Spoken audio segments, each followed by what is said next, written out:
Up next, I'm gonna do the goat cheese one. Go for it. one of the most pioneering chocolate shops in the world. And that's the look we're going for. Stay where some of Hollywood's biggest legends spent time. There it is. There's the room I want to stay in, my hero. And so much more Southwestern adventure I didn't even know that was possible. as we travel Route 66 in New Mexico.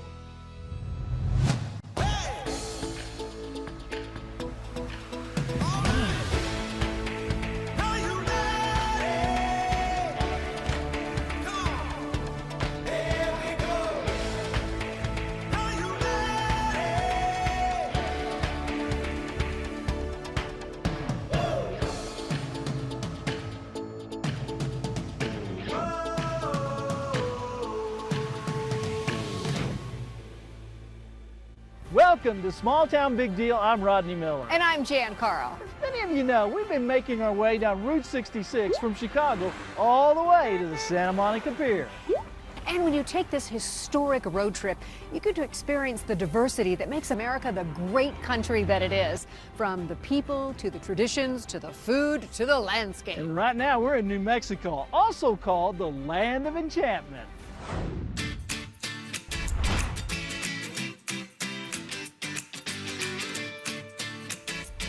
First stop, Tucumcari, known as the heart of the Mother Road.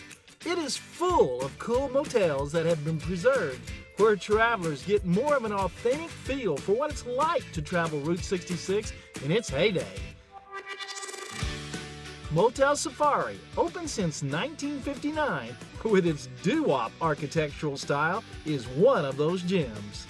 I was so excited when we first pulled in and the neon lights were on. We do a lot to create that vibe. You walk in the room and Route 66 radio's playing. I love traveling the Mother Road, Route 66, and one of my favorite stops is the Motel Safari in Tucumcari, New Mexico. We want to create that feel where you are stepping back in time and having that experience that you're not going to get at cookie cutter chain. That's right. So then you have the community aspect where you can go outside, build a fire, sit around, meet your neighbors. And connect. Get to know people, yeah. I think people are going to really start to search this kind of thing out and hopefully do more road trips and discover Route 66 if they haven't already. When you get to know people along the way, everyone's life is richer for it. Like meeting Rob and Don Federico. They took a big leap of faith, left Chicago and their corporate jobs to become the next owners and caretakers of the historic Blue Swallow Motel. So fulfilling to be here and meeting people on all journeys of life and as they travel through. I bet you have friends now from all over the world. Yes. Lots of great characters, let me tell you. Yeah. There's such a community along Route 66 too that you're part of a much bigger family. It's the main street of America and it's just the beauty of 66. Along with the warm welcome and fun vibes at the motels in Tucumcari, there is so much more to love. The historic TP Curio Shop is a perfect example and has a little bit of everything. Our Route 66 guide, Roman Rich, caught up with TP owner Gar Ingman. It originally was built as a Gulf gas station in 1942, and it's been TP Curio since the mid-50s. What led to you buying the TP Curios? I started doing Route 66 back in '06, and I did it every year after that, and I just fell in love with Route 66 in the desert Southwest. It's a special place. Speaking of special places, what do you do when the economy gets tough and your ranch supply store is suffering? You open up a barbecue cafe inside the store, of course. And that's just what Jimmy and Stella Watson did. You guys are known up and down Route 66 for your barbecue. My dad barbecued, my uncle barbecued, and we started doing it, and so far the good Lord has blessed us with it. And it's kind of different to be a farm supply with a barbecue. Yeah, that's right. It's a different niche, I guarantee you. You won't see another store like this. Heading west, we see that history has not been as kind to other towns. Montoya, Newkirk, and Cuervo each had their moments to shine before interstates bypassed them. We paused to explore and pay tribute to these noble little places that were once charming Route 66 stops. Our spirits are renewed as we roll into Santa Rosa and get to meet one of the pioneers of Route 66 in its prime. Good. I'm glad you enjoyed it. Whose business and the man himself are still going strong. Johnny, what was it like back in the heyday of Route 66? You just said it, heyday. Santa Rosa was booming. What killed us was the bypass. Sure. But I've been blessed. I'm still here. You have so many delicious dishes on the menu. Most people say, oh, Mexican dishes, but you call them something else. I call it New Mexican food. Northern New Mexico. How would you describe it? Addicting. Yeah. After lunch, we head to a rarity along Route 66 that defies the red mesas and desert that surround it. It's a very unique natural swimming and scuba diving pool, officially named the Blue Hole. We get a quick science lesson about it from Roman Rich. Well, this is a phenomenon caused by collapses of limestone segments. It's fueled by an artesian well that puts out over 3,000 gallons of water per minute, and it's over 70 feet deep. And the temperature here is how much? 61 degrees Fahrenheit, constant. That's a little cold for me. Yeah, me too. A little chilly. It's a little chilly, yeah. But I noticed some buoys here. Rodney! Rich! It's gonna be hard to get to Santa Fe. Oh my gosh! Rodney did it! I'm so sorry, Rich. I think Rodney should give you a hug and say sorry. Yeah. Give him a big old hug. Coming up, After Rich dries out, he guides us to a very hidden piece of history you won't get to see anywhere else. as Route 66 New Mexico keeps on enchanting.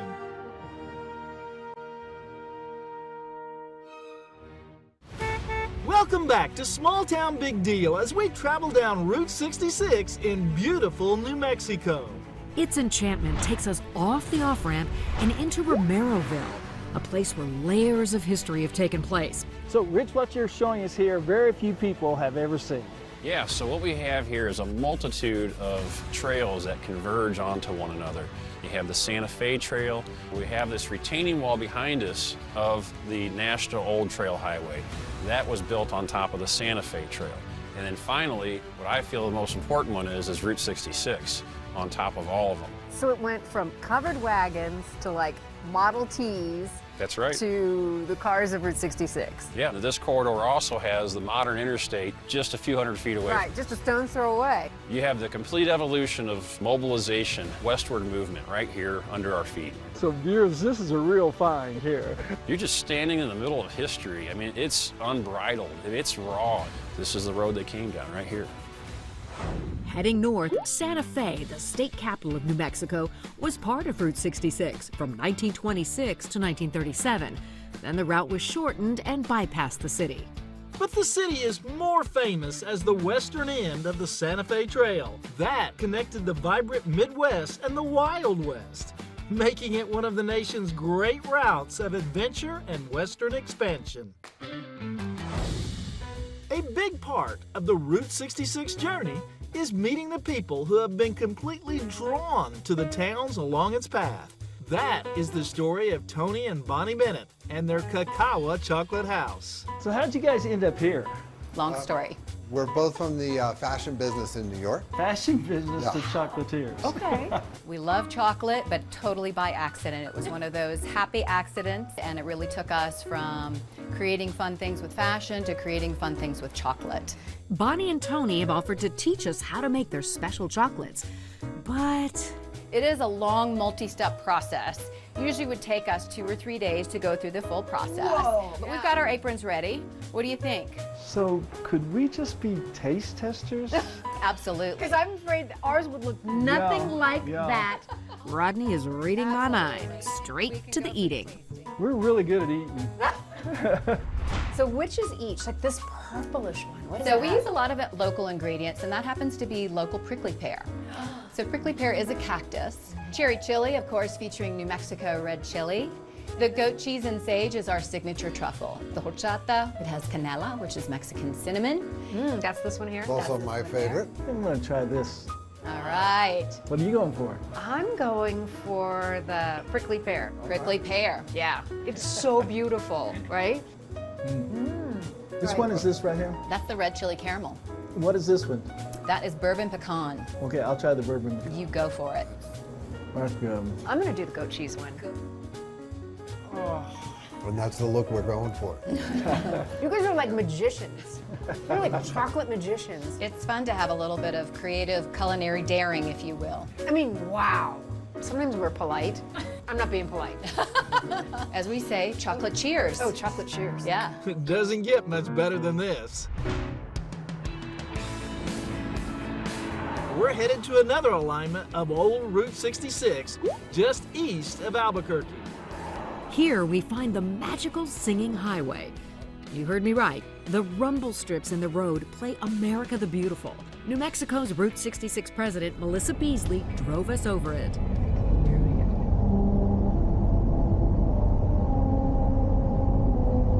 That's cool. But the road won't croon for you if you're a leadfoot. You must be going the speed limit of 45 miles an hour to hear it. Stay to the right as you drive eastbound on Route 333 between mile markers 4 and 5 and listen to it play. We think you'll agree, America is beautiful. Perfect.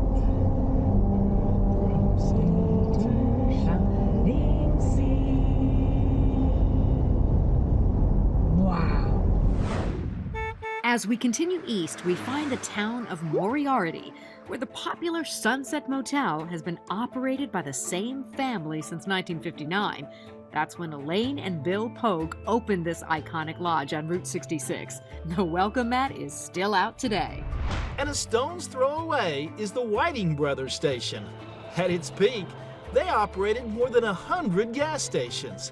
But this is the last active station to still display original Whiting Brothers restored signage. It's a popular photo op, as the authenticity of Route 66 again calls travelers to become part of its legend, if only for a moment. Coming up next, Rodney learns native pottery skills from the best. So will this one be a little more expensive because Rodney Miller helped you on it? I think we're gonna have to go ahead and triple the price on this one. And we finish off New Mexico's Route 66 like the stars of Hollywood's golden age. There it is. There's the room I want to stay in, my hero.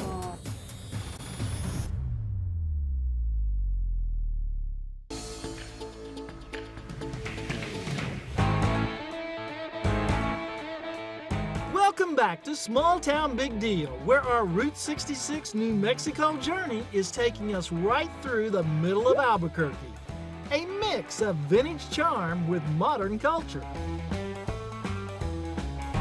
Then we reach Old Town, a mecca of Native American culture.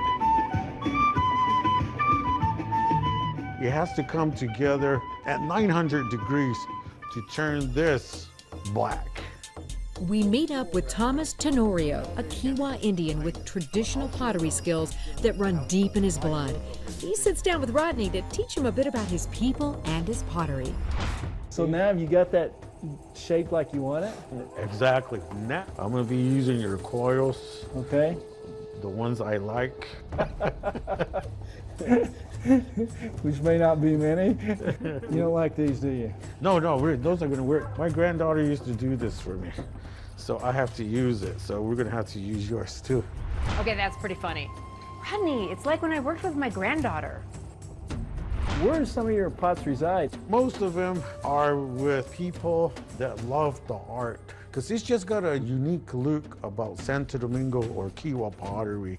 I have one piece at the White House. At the White House? Yes. Over at the Smithsonian, there's a new huge museum in Sacramento. There was a part just strictly for Native American art. Also the Rockefeller in New York. Obviously, Thomas is a world-class pottery maker. What does a pot like this sell for? That's one of my students' pots, maybe $125. Mine's a little more expensive, maybe about another couple of hundred. So will this one be a little more expensive because Rodney Miller helped you on it? I think we're gonna have to go ahead and triple the price on this one. Thomas, why is it important to keep this tradition alive? This is where we came from. You know, the clay, all these stuff were meant to be used and are still used in our pueblos. And they're beautiful. Yeah, I mean, you can look at them and eat them and admire them at the same time. Yeah. Thomas, huwe, which is thank you in your language. Right. I've enjoyed learning some pottery of your native culture. As a teacher, I think Rodney has that little potential, you know, to learn pretty quick. How long would it take him to get as good as you? Maybe the next century. I don't know. You are messing him up. A seasoned Route 66 road warrior is always on the lookout for the unexpected and not afraid to hit the brakes and get out of the car. We found an ancient black lava field right beside the road midway between Albuquerque and Gallup and had to stop and climb around a bit. Volcanoes in New Mexico? The answer is yes, 3,000 to 5,000 years ago. As you travel America's Mother Road, you find it has stories filled with nostalgia, but notorious narratives are easily found as well. About 46 miles west of Albuquerque is the Buddville Trading Post. The store was opened in 1928 by Bud and Flossie Rice, and they ran it for years until Bud was murdered during a robbery. Flossie remarried and kept the store open, but legend has it that 6 years later, he was killed just a few feet from where Bud died. The store is now a favorite stop for photos and for telling the tales of what transpired in this fateful place. A store with much tamer fame greeted us in Gallup, our last New Mexico town. Richardson's Trading Company is an artistic hub for Native American tribes in the area. The craftsmanship of the jewelry, rugs, clothing, pottery, paintings, and other art and crafts is stunning.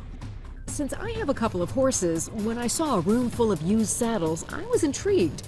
Turns out many of the Native American riders bring their saddles in and pawn them for the winter, then get them back in the spring when their work picks up. It's secure storage and speaks of a great relationship between Richardson's and the community. It's a history lesson of a true trading post and a Route 66 must-stop location. For our last night in this enchanting state, we took a cue from the Hollywood of yesterday and stayed at the El Rancho Motel, where the stars stayed and played while making those classic Western movies. Can you imagine how many movie stars pass through that lobby? Their legends live on here. We heard John Wayne rode his horse off the set, down the road, and right into the lobby. Clark Gable, Lucille Ball, Jimmy Stewart, the list goes on and on of who stayed here, and all have their names engraved on their favorite rooms. Okay, truth be told, I was really hoping I'd get the Jimmy Stewart room. Somebody else already had it for the night. There it is. There's the room I want to stay in. My room. Oh, Ronald Reagan. Yep. I know you wanted to If he stay in could that. switch with me, I could knock on the door and ask him. No, come on, no. They'd probably switch. Leave him alone. Yeah. We'll be right back.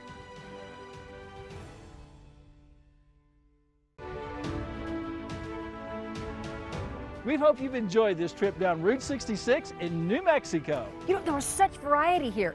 Native American pottery and the spirit of America's original movie stars. And don't forget the mom and pop restaurant owners and hotel operators who keep the history alive and make that trip down the off-ramp so worth it.